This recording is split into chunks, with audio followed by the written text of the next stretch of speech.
그 행복이 뭔지에 대해서 제가 그 정의를 내려드리겠다라고 했었거든요. 그래서 지금 잠시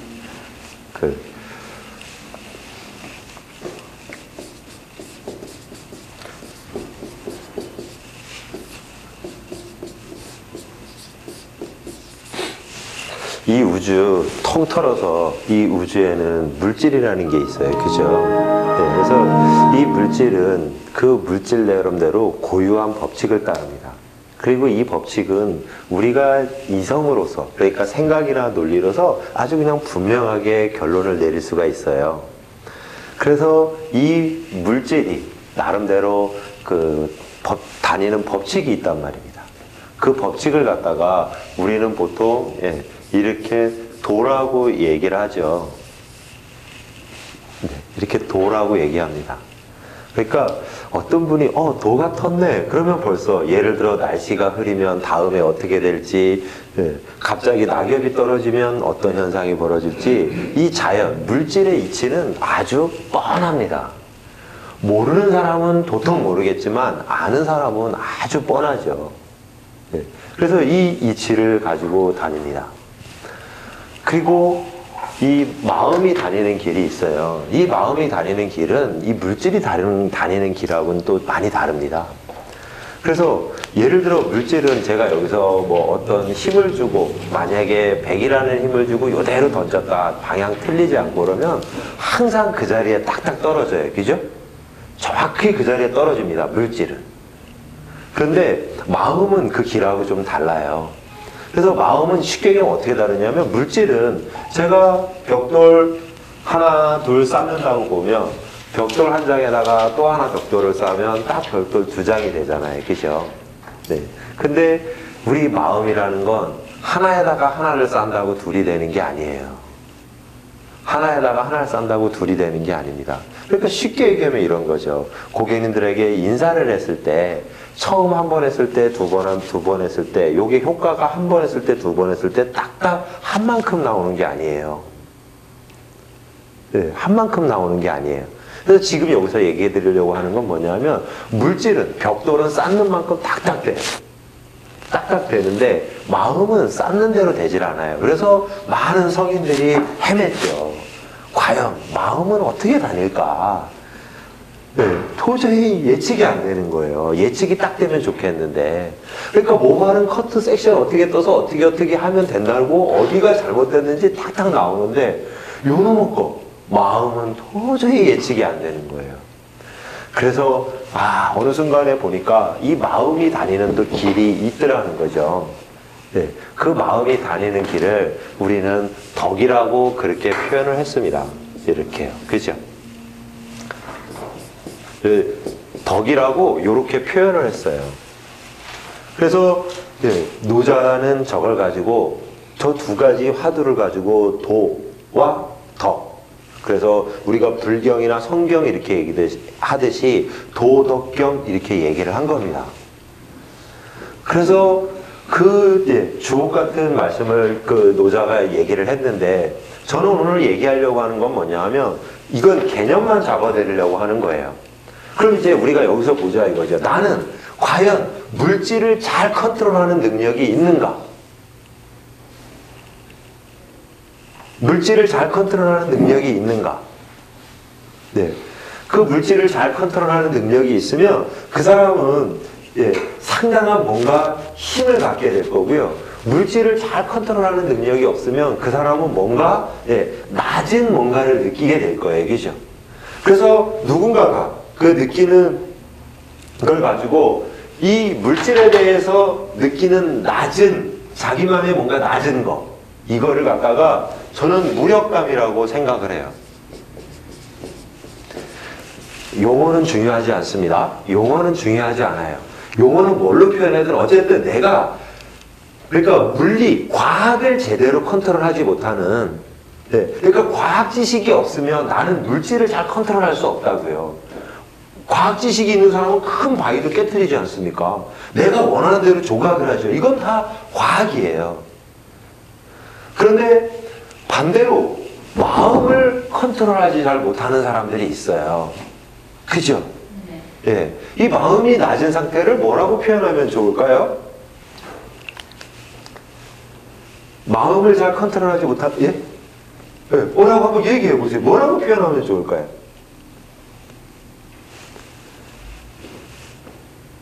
분명히 물질을 잘 컨트롤하는 사람이 있죠. 예, 물질을 잘 컨트롤하는데 마음을 컨트롤 못하면 또 이게 힘들어요. 근데 또 마음은 좋은데 무식하고 무지해도 이것도 골치 아프단 말입니다. 그죠? 예, 바로 짐승이요? 저는 이거를 소외감 이렇게 표현해 봤어요.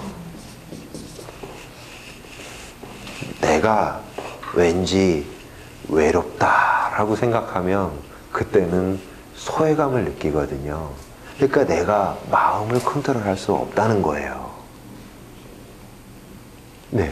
그래서 물질을 컨트롤하지 못하는 낮은 상태, 마음을 컨트롤하지 못하는 마음 상태, 이렇게 두 가지가 있더라는 거죠. 그럼 또 반대로 이제 물질을 컨트롤할 수 있는, 이건 약간 부정적이라면 이걸 잘 컨트롤할 수 있는 방법도 있겠죠? 네. 이건 뭐라고 표현하면 좋을까요? 물질을 잘 컨트롤할 수 있는 방법? 네. 자신감, 이렇게 표현해 봤어요. 다른 말로 표현해도 될 거예요. 전 저 용어는 제가 완전히 정리된 게 아니라서 뭐라고 표현하든 저는 그대로 수용할 겁니다. 어쨌든 표현은 전 중요한 게 아니라 이 세상에 물질이 있는데 그 물질을 자유자재로 다루는 능력이 생기면 그때 무언가 마음에 또 생기는 게 있더라는 거죠. 그러면 뭘로 표현해도 좋겠어요? 저는 어쨌든 그냥 정의는 내려야 되니까 저는 이걸 자신감 이렇게 표현을 해봤습니다. 그리고 그럼 마음을 잘 다스릴 수 있는 사람, 상대방의 마음을 쪽쪽 훔쳐올 수 있는 사람, 이걸 또 뭐라고 표현하면 좋을까요? 이건 뭐라고 표현하면 좋을까요?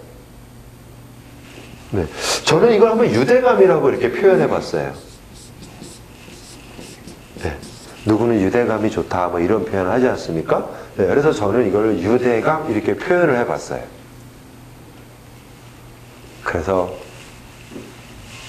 이 둘을 다 합쳐서, 그러니까 내가 물질을 다룰 수 없어서 어떤 무력감을 느끼고 마음을 다룰 수 없어서 소외감을 느낄 때 이 두 가지를 다 합쳐가지고 저는 표현을 하고 싶었는데, 이걸 저는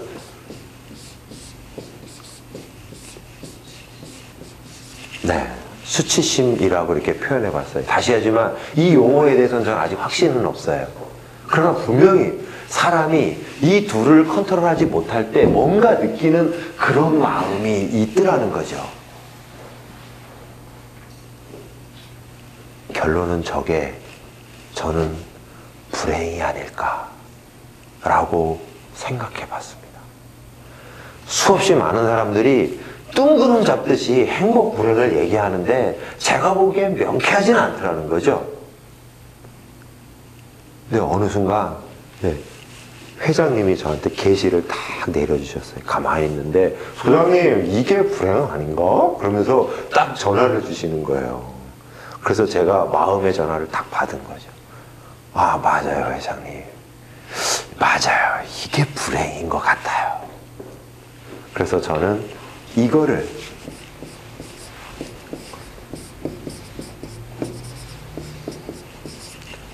불행이라고 이렇게 정의를 내렸습니다.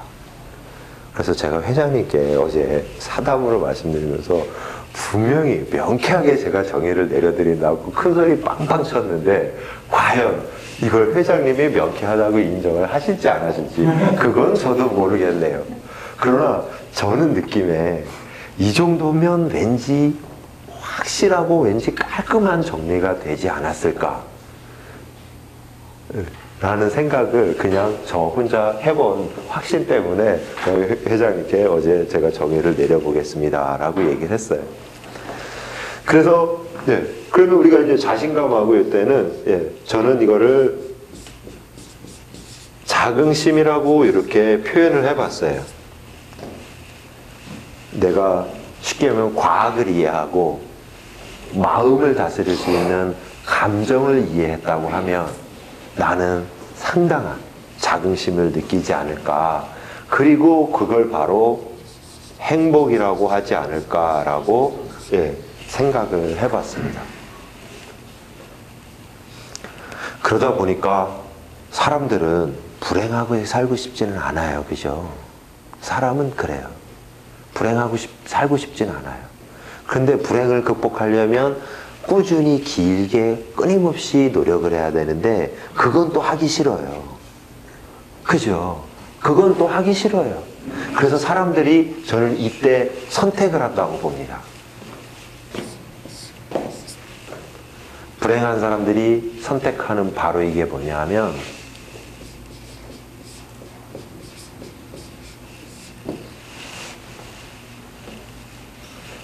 자기의 지금 불행한 마음, 이 상태를 마비시키는 방법밖에 없어요. 다른 방법은 계속 불행할 수는 없으니까요. 그러면 우리가 삶을, 현실을 마비시키는 도구가 뭐가 있죠? 뭐가 있죠?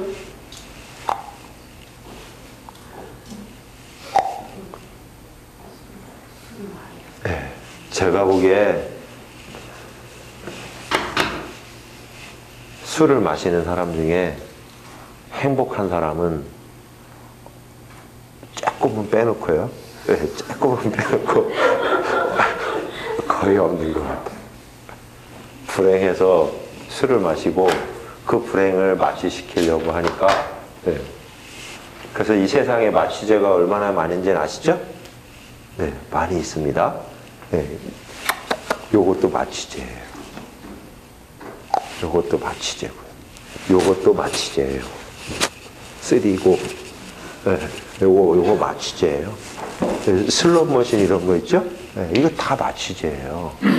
행복에 겨워서 미쳐가지고 도박장에 가는 사람이 있을까요? 네, 달리고 해가지고 이거 말귀신들 있잖아요, 이거. 네? 있잖아요. 이 사람들이 행복에 겨워가지고 거길 갈까요? 아닙니다. 지금 현실에 놓여져 있는 이 가난을 한 방에 뭔가 해결해야 되거든요, 자기는. 네. 그래서 마취제를 선택을 하는 거예요.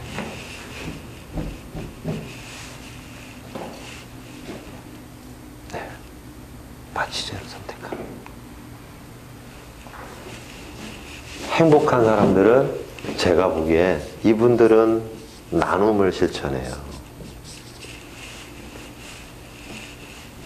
충분히 행복하면 밥 한 공기 나눠줘도 행복하거든요. 그리고 행복은 나눠주면 더 행복해거든요. 그러니까 이 사람들은 계속 나누는 것 같아요. 네. 계속 나누는 것 같습니다.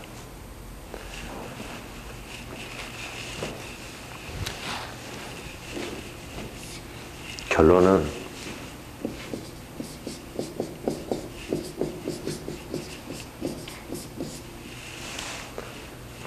저 사람들은 무슨 짓이든 합니다.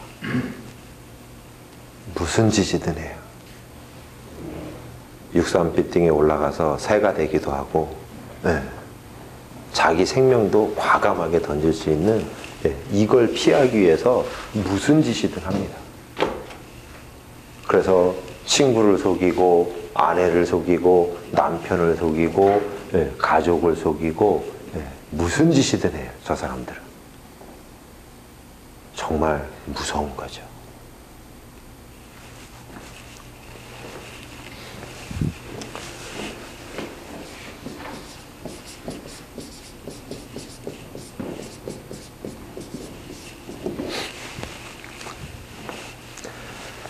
행복한 사람은 뭐든지 주는 것 같습니다.